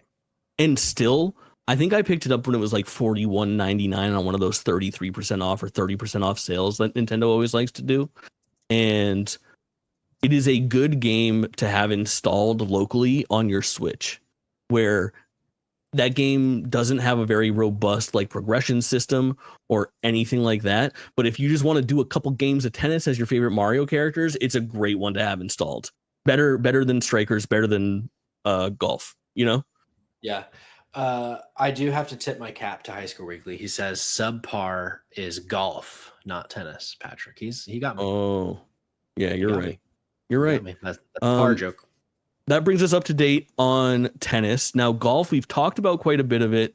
Mario Golf for the 64, which we love. Yeah. Mario Golf Game Boy Color, again, RPG. Mario Golf Game Boy Color specifically is, I believe, the first one that came out. And for me, the one that I spent the most time in, like 60, 70 hours probably of like grinding characters and unlocking stuff. I think let's just talk about the Switch game because we've talked a lot about the other golf games. Yeah. The only thing that we're missing is Mario Golf World Tour, which I have pretty much the same was that 3DS? It's 3DS, yeah, very similar to Power Tour, but it is, again, I probably fine and ample, but I only put a few hours into it because I didn't get very much 3DS time. And when I did that, it was usually for something like pretty specific. But yeah, Mario Golf Super Rush came out on June 25th, 2021. Yeah, I said it already. I wanted it to be good. I know. The campaign could have been so special. It honestly, the campaign wasn't bad. I did finish that campaign. Me too. And I think that like it's on the right track of being cool. Like having that open area to like roll around and you have your little house and shit like that. It just seems like they were testing the waters. It doesn't feel fully fledged. Like it just feels a little weak. Same with the mode where it's you hit the shot and then you run to the next shot. Like there is something there, and I hope that they get another chance to try to refine it, but it just wasn't really it. None of that stuff really even fucking matters when your not patented, but your standard 3-tap fucking swing is eliminated for no reason. Right. I think that is like the craziest thing in the world, because all you do is you tap once to go and tap once to start. And then all of a sudden, like there's like a RNG that automatically decides if you hit it straight or not. Is that correct? Do I have that right? It's been just long enough that I kind of don't fully remember, but I do remember not liking whatever they changed about how makes no sense in that game. Yeah, it's a classic fixing what's not broken scenario. Yeah, and that was one of the hopefully last examples of like, how did they just not have online figured out better than this? I'm not people that listen to this or watch the show most likely know that I'm not the online multiplayer gamer. Sure. I will play an offline mode, even in like a fucking Dark Souls or whatever. I just don't want to have to interact with people unless I want to. Yeah. But that's a game I really tried because the base game was just so kind of lacking in features. I was like, you know what? I'm gonna play online, see if I can find some people. And it was shit. It worked so terribly. Shitty. Yeah. Yep. It's that weird room code thing, and you get matched up, and if people leave, they don't get replenished. So we're playing with just 3 people all of a sudden. It was just a fucking mess. Yeah. That game was a big, similar to you, very big disappointment for me, where I was streaming at that point when that game came out, and I was like, listen, you're talking new fucking Mario Golf in this day and age. This is going to be a big deal for this channel. We're going on launch day. I want to play against chat. I want to get things going. Basically, like how you've seen me treat Rematch over the past couple of weeks is how I wanted to treat that Mario Golf game. But instead, I fell off of it after 2 days and 3 streams. Yeah. Oh, which a really tragedy. sucks. Yeah. When Yeah. it's such a huge L when someone like you, who you're looking for the game like that to stream Such an easy nonstop, mark. and you don't even like that. Huge L. Yeah. They fucked Yeah. up. I got plush Mario in the background of my shit, Yeah. and I don't like it. He looks like he's really struggling back there. He's having a time, man. Yeah. Maybe he's in one of those scenarios where he's like, maybe I'm not into this. Like he's having the fucking realization in the moment. He's like, no, I can't ever unpicture this. Wait, do you think when we're not around, whether we're sleeping or what, Cuck Mario and Conquer get in StreamYard and podcast together? Dude, we should have them podcast together. And we can just do the voices, or no one can do the voices. We won't be doing the voices. Put me down. Well, this one speaks. How would you like it if I squeezed you? That's funny, dude. Original lines, bro. Yeah. Oh yeah. Holy shit. Muppet Show. Do you Okay. like Muppets? I'm not a Muppet guy. Okay. Yeah, I just don't think it was shown to me enough as a kid. I think like a lot of my I think this is a pretty common like youngest child thing. A lot of my tastes were strongly influenced by my older siblings, and I don't think any of my siblings were big on the Muppets, and so it just wasn't really ever on. Like, you know, we would do like the Christmas Carol or whatever, probably, but like it was just never a big Island. It wasn't an institution in my house, so I just never really cared for it. And it wasn't until like college where I started realizing how huge the Muppets were for people. Yeah. And like everyone would have this like shared experience of the Muppets and have like a favorite Muppet and stuff. I'm like, wait, really? The Muppets were that big of a thing? And and literally everyone was like, yes, you're weird for not liking the Muppets. Yeah. Statler or Waldorf, I think are their names. Statler and Waldorf. That sound right? Those are my favorite Muppets. They're the two old men that heckle from the fucking bands, which are very good. Yeah, Waldorf, you're right. You want to hear my Kermit the Frog impression? I do. Why are there so many songs about rainbows? And Pretty good. On the other side. It's pretty good. Not bad, right? It's not bad. A little singing impression for you. It's not bad. It's not bad. Talk about Mario Strikers. Let's do it. Mario Strikers just came out on GameCube. We're fucking hot as hell on it. Look forward to some streams on Drop In, Drop Out. I am mashing this game. I just got to the Bowser Cup. And I fucking lost in the finals. So in the Mushroom Cup, the Star Cup, and the Flower Cup, you just go by like points. So if I came in first 5 times and everyone else came in first 4 times or whatever, then I win. Whereas when you get to the Bowser Cup, you have to qualify the 6 matches by your points, and then you get to a semifinals and a finals. And if you just fucking, now your points don't matter, it's all out the window. It's fucking tournament style, single elimination. So I got all the way up to the final match and lost to Luigi, dude, in overtime. It was devastating. It was like an hour and 20 minutes of fighting my way up there and losing. It's been a while since I've had stakes like that in the game, and I was like, fuck, can you rewind? And you can't. And I was like, you know what? It's been a while since I've had a experience like that where I just had to eat shit and do it again, buddy. Like, you lost the game, and I'm like, all right, fine, I'm in. I'll fucking conquer it some other night, which is great. You logged in? I'm having such a good time. I was saying that, I don't remember where I was saying this. I don't think it was on a show. It might have been, or it might have just been in your chat. I said this to somebody recently. I'm just shocked that the original Strikers somehow bypassed me, because like at that time I was playing so much soccer. Multiple Schweigert children were playing soccer. We were playing so much GameCube. I don't understand how Mario Strikers wasn't like huge in my house. And it wasn't the first time I really played Mario Strikers was on the Switch. Yeah. And that game, not good. And so when this was announced, which we'll get to that, but when this was announced for GameCube recently, like you and Caleb were so pumped, I was like, I'm excited to actually give this one a shot because I've heard so many good things, and I know that the Switch version is not good, and people that loved the original didn't like the Switch version really. And so I was like, this it's gotta click, and it vastly exceeded my expectations. Like this game is so fun in 2025. It's so fun.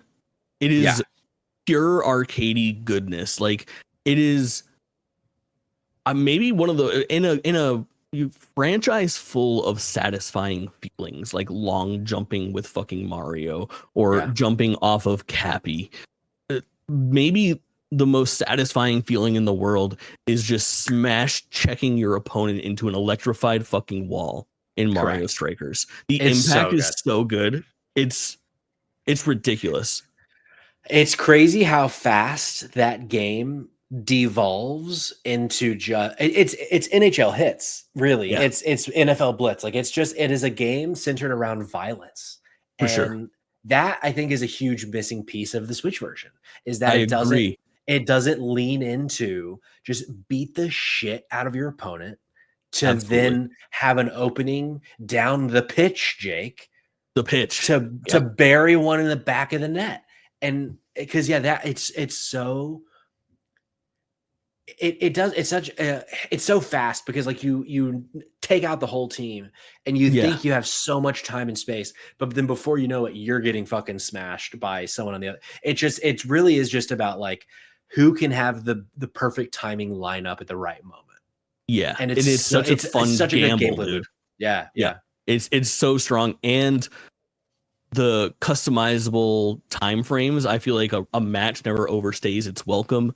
And the cast, even though it's limited, it's super fucking strong. It was also, to me, the coolest visual style that I had seen in a long time with Mario, because Mario's pretty by the books fairly often. You have some of the like good examples where like, okay, Yoshi's Island is obviously like visually distinct and stuff like that. But for the most part, prior to this, like Mario Golf, Mario Baseball had costumes and stuff, and Mario Golf Power and Mario Power Tennis for GameCube had cool like visuals, but they were pretty standard and by the book. Whereas Mario Strikers has this fucking aesthetic that I think makes it age even better with like these big, bold outlines. It always kind of reminds me of the 3DS Smash Brothers aesthetic, where it had like, they were like, to make it easier to see your character, we went with big, bold black outlines, which I think was, again, very, very smart. And that works for me so fucking well, especially when you're doing those ultra smashes. And those being like a game breaker where they count for 2 fucking points. Have you gotten a perfect one yet? I haven't gotten a perfect one yet, no, but I have scored a few in getting 2 points. Yes. So does something special happen if you get if you go green, then the whole thing lights up fucking like light blue, like electricity, and your animation that you do is like 3 times as long. It's like a full charge up, like it is anime as fuck and super cool. It's rad. That's awesome. Yeah. This is, I think, one of the first NSO games, Nintendo Switch Online, of any of them where I'm like, I think this one is going to have like legit legs for me. Right. And I'm going to play a lot of this game because it is, it's so fun. And like you said, I really like how it gives you a lot of, I just remembered I have some captured B-roll with a little bit of Cayman's voice that I just muted, but I have some B-roll that'll actually run nicely. Maybe not. But yeah, this game, it's totally dead. Never mind. It's running perfectly. Yeah. For audio listeners, that was running perfectly. That's exactly right. With this game too, I've not tried any of the online. Have you tried any online yet? No, but I am apprehensive because the way that the online works there is like a digital emulated session. It's a very strange the way that they do Nintendo Switch Online's NSO backwards compatible virtual console games. Or you kind of like you invite your second players or third and fourth players in the menu, and then you select your game like together, and you all have pointers. So it's like you're playing on your own one console, and then they are players 2 and 3 and 4 on that single console, which I guess makes sense, but I haven't had a very positive multiplayer experience with it. The only time I've ever used it was for Mario Kart 64. When that hit Virtual Console or whatever the fuck, I had people from chat playing with me. Nice. Oh, you know what's another thing I really love about this game is like the team layout where it's you choose your captain. Yes. So it's Peach or Daisy or whatever, and then you choose like your cronies on the rest of the team because that's not how they did it in the Switch version. The Switch version you just had like individual characters. So it's like you and Wario and fucking Yoshi. Fuck, I forgot about that. That game sucks and upsets me because it's literally that game launched with like 10 characters, right? Or 12 characters, and you have to draft a team of 5. So it's like you just have the same fucking characters every single game. That was obnoxious. I forgot about that, dude. Yeah, there's something because like when your cronies are just like generalized hammer bro, I think such a small change. If in the Switch version, it's because like Pauline's in that game, right? I think so. It's like so it can be Pauline and her crew of Goombas versus Mario and his crew of Koopas instead of all of a sudden I've now seen 94% of the entire game's cast. My first game I've played. That would have given it so many legs already. I'm just like, there's that first time of like, oh, I've not played against Yoshi yet. Let's try that. Like, for sure. Even though it's going to be the same fucking thing. Yeah, but you can do stuff with that. And like, I think that from like modern design sensibilities with Mario Kart World, maybe they're starting to learn about how much we like those visual differences. But I think one of the things in Mario Strikers for GameCube that's underrated too is when you pick like your sub character, they get like a special color palette to match your captain, which I really love. So like when you pick Toad, it kind of looks like Toadette.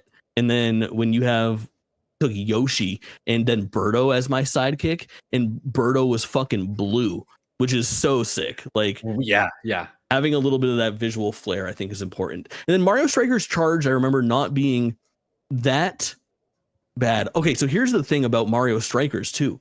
2005, it comes out November of 2005. A year later, 2006, the Wii releases. So that game is only on the GameCube for a year before the successor console comes out. And then it isn't even another half a year. It's July 30th, 2007 that Mario Strikers Charge comes out. That's insane. It's literally a year and a half after fucking Mario Strikers is Mario Strikers Charged. 1 year. People must not have cared about the Wii version, the Wii game. I think it probably under-delivered because, well, I'm assuming the GameCube one came out and they said, well, this didn't perform, but it's because the Wii is out. Let's give this thing legs and longevity and put out a Wii version, which I know did well because it was part of their Player's Choice Select line. And I think it's the only Mario Sports Wii title that ended up being like a $19.99 game for a while. Oh, wow. Charged was out there for sure. I remember that because the Wii Player's Choice box art is fucking obnoxious. Everything is in like a red frame. Oh, it looks terrible. Oh yeah, I remember that. It's terrible. I'm just so shocked. Like I think back because when I got the Wii, I was playing a lot of games, and then it got into college when I really started playing a lot of games, and I never played the Wii Strikers either. Wii Strikers is like fine. Like, okay.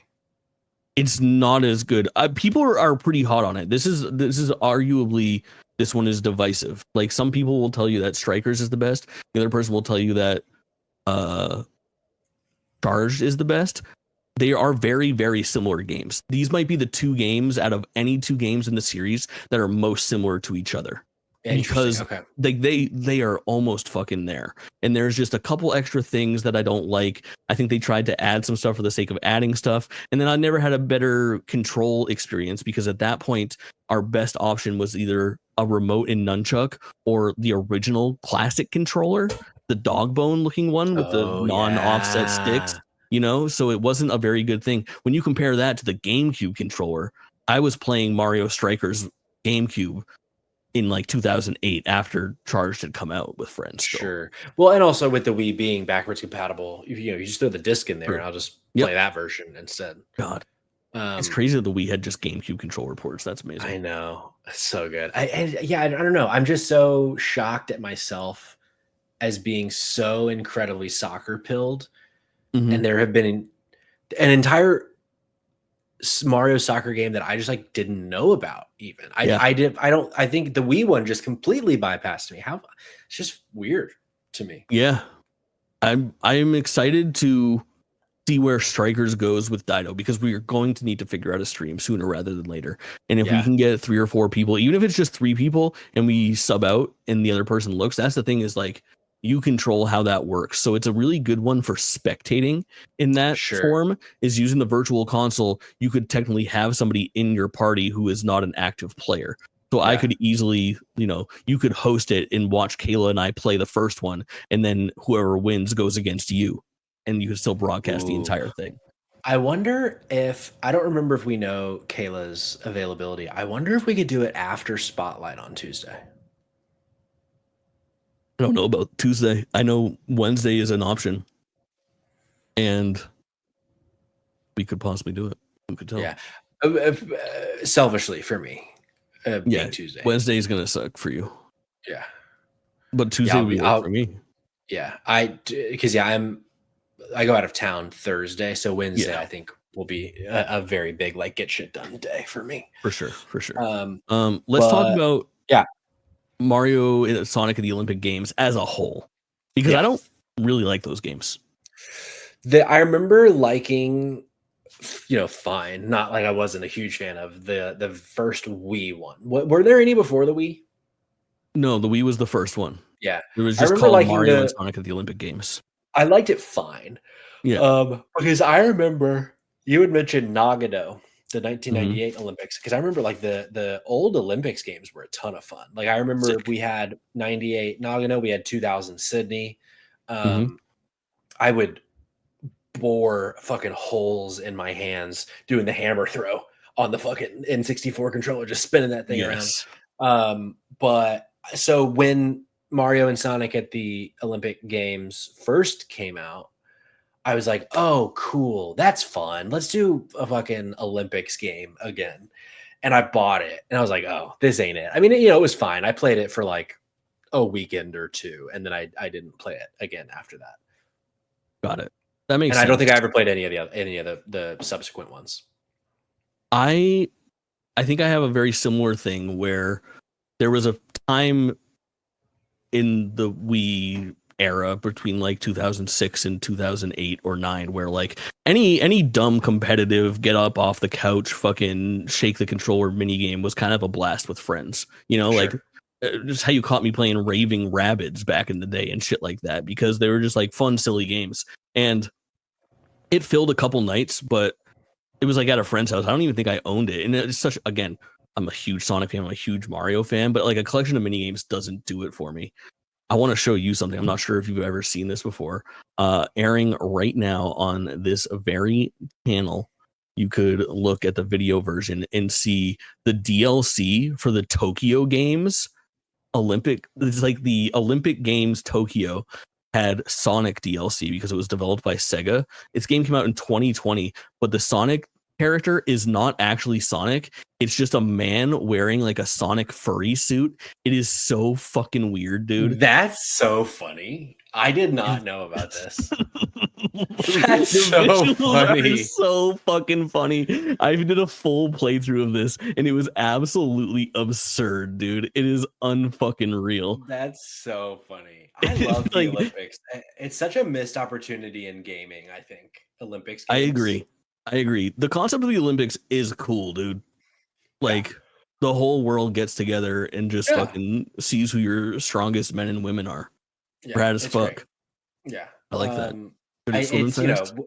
It's the kind of thing, though. I understand, when you think about the fucking turmoil of just the gaming industry as a whole, the thought. Oh, I thought you were going to talk about the world.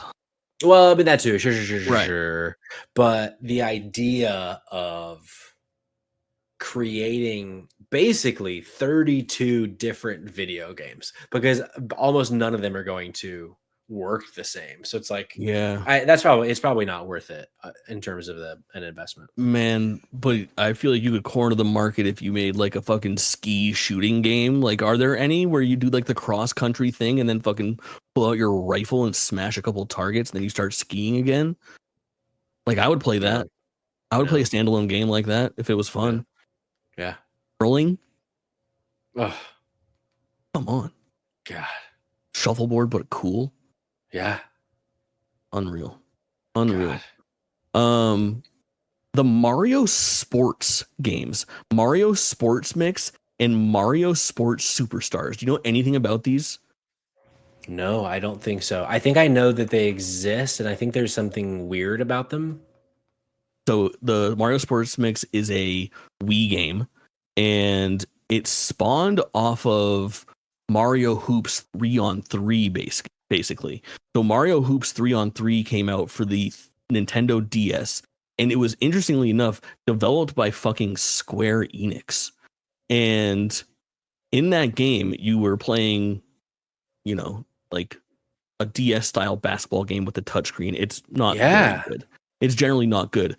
But it also introduced, like, you could play with like chocobos and tonberries on your fucking team. So like there's like a specifically Mario Sports Mix is the really crazy one, where Mario Sports Mix has like a ridiculous line of like playable characters. And then there's a future one that is developed by Namco Bandai Namco, in fact. That is also not very good, and that I think is for the 3DS. I'm not sure. I'm bringing up the playable characters in Mario Sports Mix. So Mario, Luigi, Yoshi, me, Peach, Daisy, Waluigi, Wario, Donkey Kong, Bowser, Diddy Kong, Bowser Jr., Toad, Black Mage, Dragon Quest Slime, Moogle, and Cactuar. Wow. And White Mage.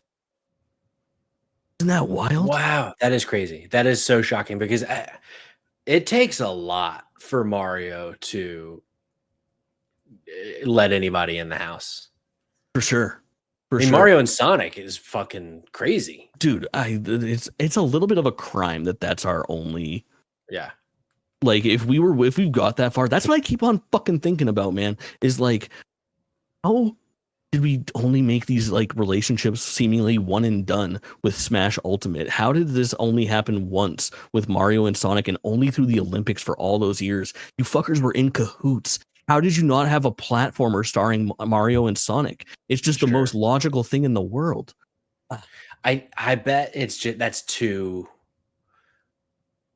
much headbutting of like the Sonic team wanting to do it a certain way, the Mario team wanted to do it another. I bet they had what's his name fucking dogging on Mario Kart World during the Sonic fucking Cross Worlds trailer.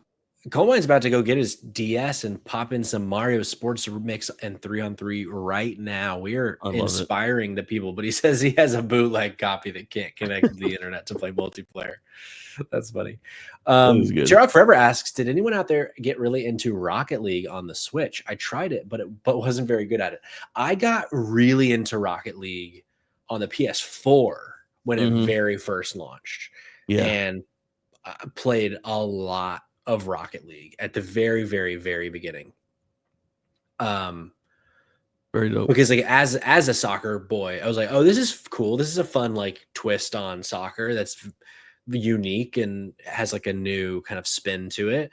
And then it was the kind of classic thing that just generally keeps me away from multiplayer gaming, where I take 72 hours off and I come back and all of a sudden people are driving on the roof and doing fucking tricks and shit. I'm like, well, okay, this isn't fun because I can't do anything but lose by 8 now. Yep. The skill ceiling is too high on games like that. I'm enjoying my rematch time right now because I know it won't last forever. People will get better than me soon. I simply can't just do it all day long. I want to talk about some really weird shit. In 2005, 2 fantastic games came out published by EA featuring 3 wonderful characters. They're sports games. They were developed by EA Big. EA Big. Nice, good big. Can you think of either of these games? They were sequels. One of them was the 3rd entry. One of them was the 4th entry. And where they had Mario characters in them? Is that what you're saying? GameCube only, but it was multi-platform. The GameCube version said special stuff. So there was the one of their baseball game was, man, it's like right there. I'm gonna know all of these once you say them, but I'm crumbling under the pressure. It's NBA Street Volume 3 had the fucking Mario All-Stars team, Peach, Luigi, and Mario.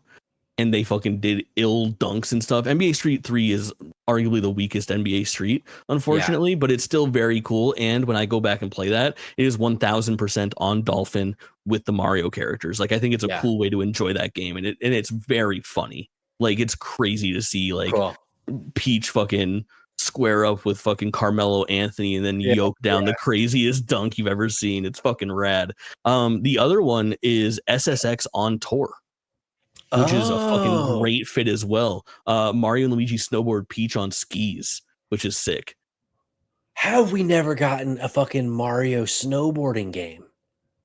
Oh, dude, I don't know. It's so stupid. Skateboarding? It seems like it writes itself. There. Yes. Mario does everything except for a couple really cool things that just have to be done. Like, I don't, why are we leaving these on the table?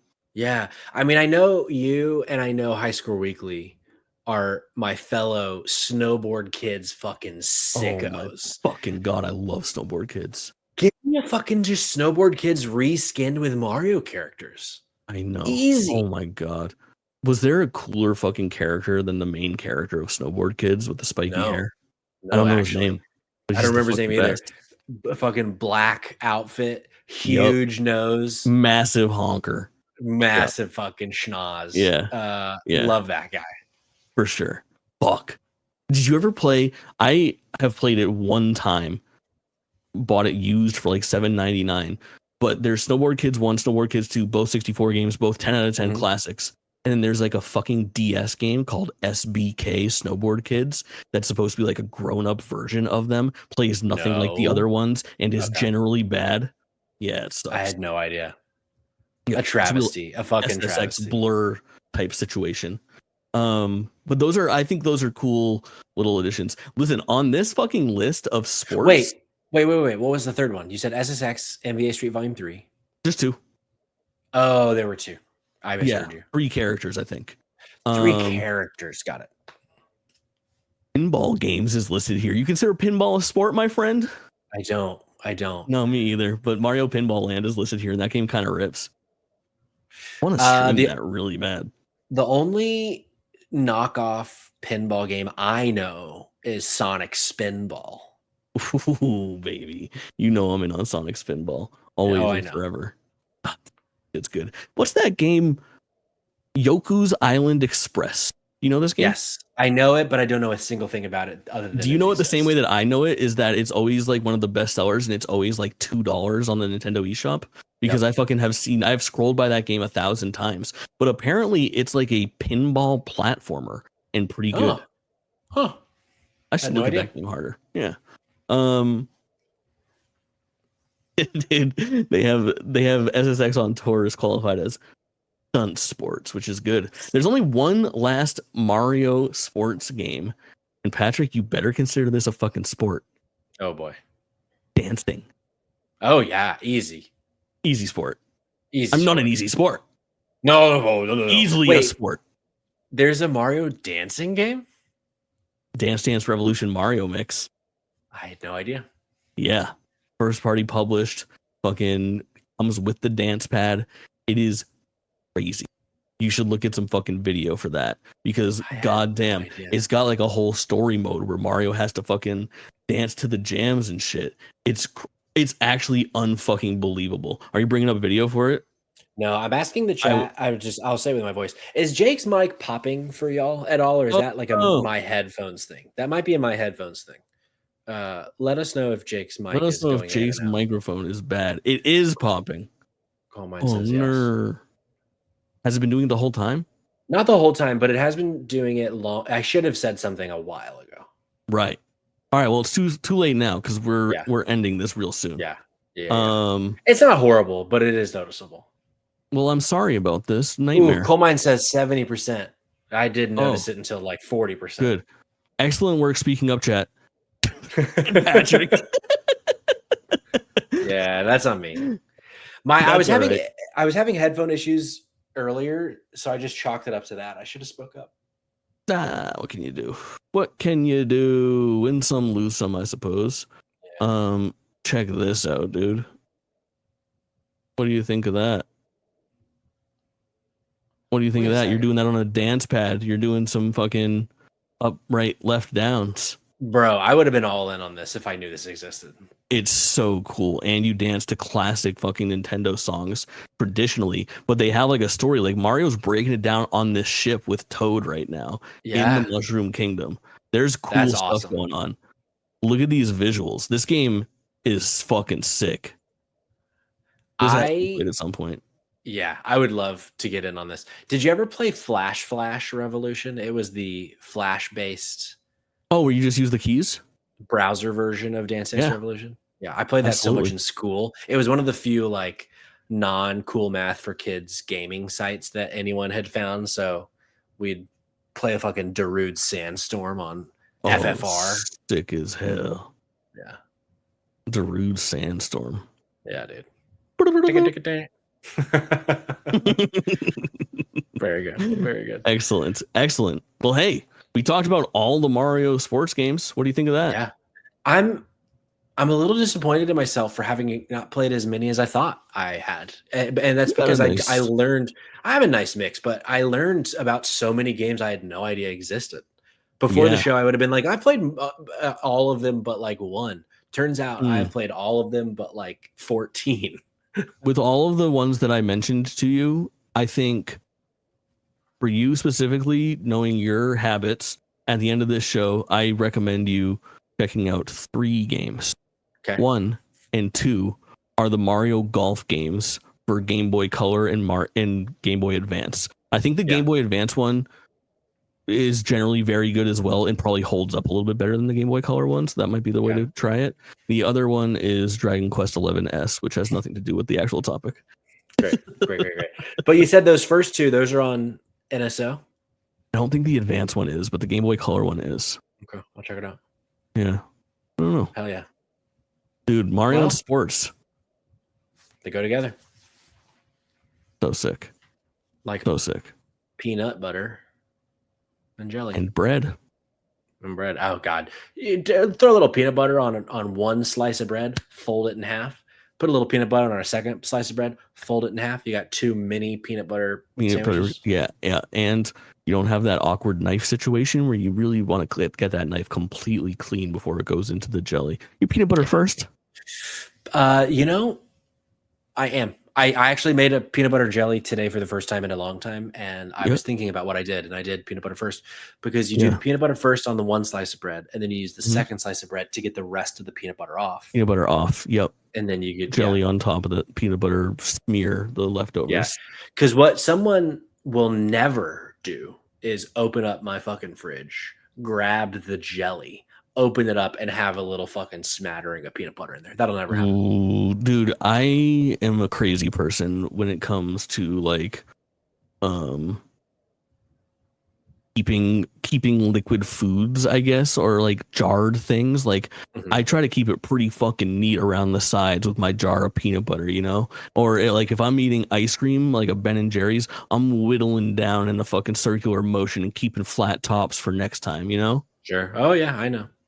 I like to keep it clean. Butter, butter fucking, or like a soft, like a margarine or something like that. That's just coming out fucking smooth, dude. No stabbies. Correct. Yeah, absolutely not. You gotta always keep the Constitution fucking intact on my Kerrygold. Yeah, Kerrygold. Wow, look at you. Yeah. Look, if I'm putting fucking butter in my shit, I want it to clog my veins.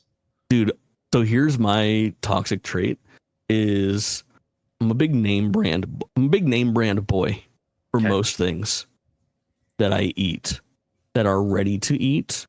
Okay. Things when it comes to like ingredients for shit, I'm fucking great value sugar. I'm great value butter. I'm great value eggs. I'm like, well, I'm just gonna mix it into some other shit too. Great value. Well, that's not true. I was gonna say great value salt and pepper, but I am Morton Salt diehard. I mean, come on. King of salts. Come on.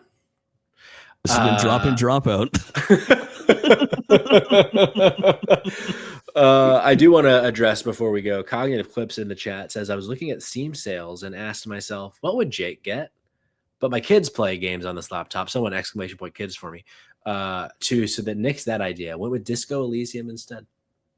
Whoa. That'll be good if you need to fucking go to sleep. Put you right to bed. Cog will adore Disco Elysium just as I did. Also, Squanky, I knew Peachwag was my Irish king. I know a Kerrygold man when I see one. Yeah, you're goddamn right, you do. I'm going back to my homeland in a few short weeks. And I think they're waiting for me with open arms. Yeah. We've been fucking keeping up their name. Yeah. Here in the States. Dude, I still have this fucking video up and look what they're doing right now. I want to do this so bad. The monkeys are dropping bananas and you're using the dance pad to go left and right to fucking catch the bananas as Mario. Holy shit. Yeah, that's very good. Very good. Jake, I would say also very good messy podcast tonight. We talked about a lot of things that we didn't expect to talk about, but that's the fun. So I ask you, chat, I ask you, YouTube viewer, podcast listener, Discord enjoyer, are you in the Discord? And if you're in the Discord, let us know if you like this little impromptu talk about video games, talk about whatever, just make it up together, because I had a good time. I hope you did too. Jake, is there anything that you'd like to say to our sweet, sweet listeners before we go? I would like to fucking comment on the fact that nobody commented all stream about my fucking screen share. I had a bunch of tabs open, and the first one was YouTube. The second one was like our Twitch. The third one was the Mario wiki that I was reading from. And then there were 3 Google search tabs open, and they were how to podcast good, Tifa Big Bobs, and Patrick Dido naked. And no one fucking noticed. But, you know, it's disappointing. However, I will say, in their defense slightly, we didn't do as much screen sharing on your end as I thought we were going to originally. For sure. There's glimpses, though. When you watch this one back years from now, you're going to love this. Scroll back, pause, zoom in. Yeah. When you're showing all your friends this podcast, when you're done, roll it back and pause it and be like, hey, remember this part? Look at that. Look what he had open the whole time. That's exactly right. We're going to be all over the internet this coming week. JK Games Podcast back with their first episode of Video Game Book Club. Spotlight Games, myself, came in, and I believe Maury going to be talking about the news on Tuesday. And then Thursday, I don't know that we've publicly said this. Should I say what we're doing Thursday? I think I let the cat out of the bag. Did you? I leaked.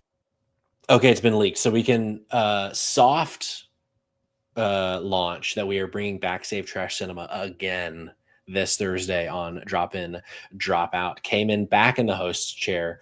Gonna be Jake, and I don't know who else yet, but it won't be me because I will be gone for I think Jericho or Kayla. Hell yeah. So yeah, hope to see you around at some point on our various bits around the internet. Title of the game, the movie. I forget. It's Donkey Kong and the Legend of the Crystal Coconut, which is just 4 of the episodes strung together, and it's really fucking crazy. Amazing. I am disappointed that I won't be around for this. It's on YouTube for free as well. Awesome. Amazing. I love a free YouTube movie. Pokemon the movie now streaming free. Oh my god.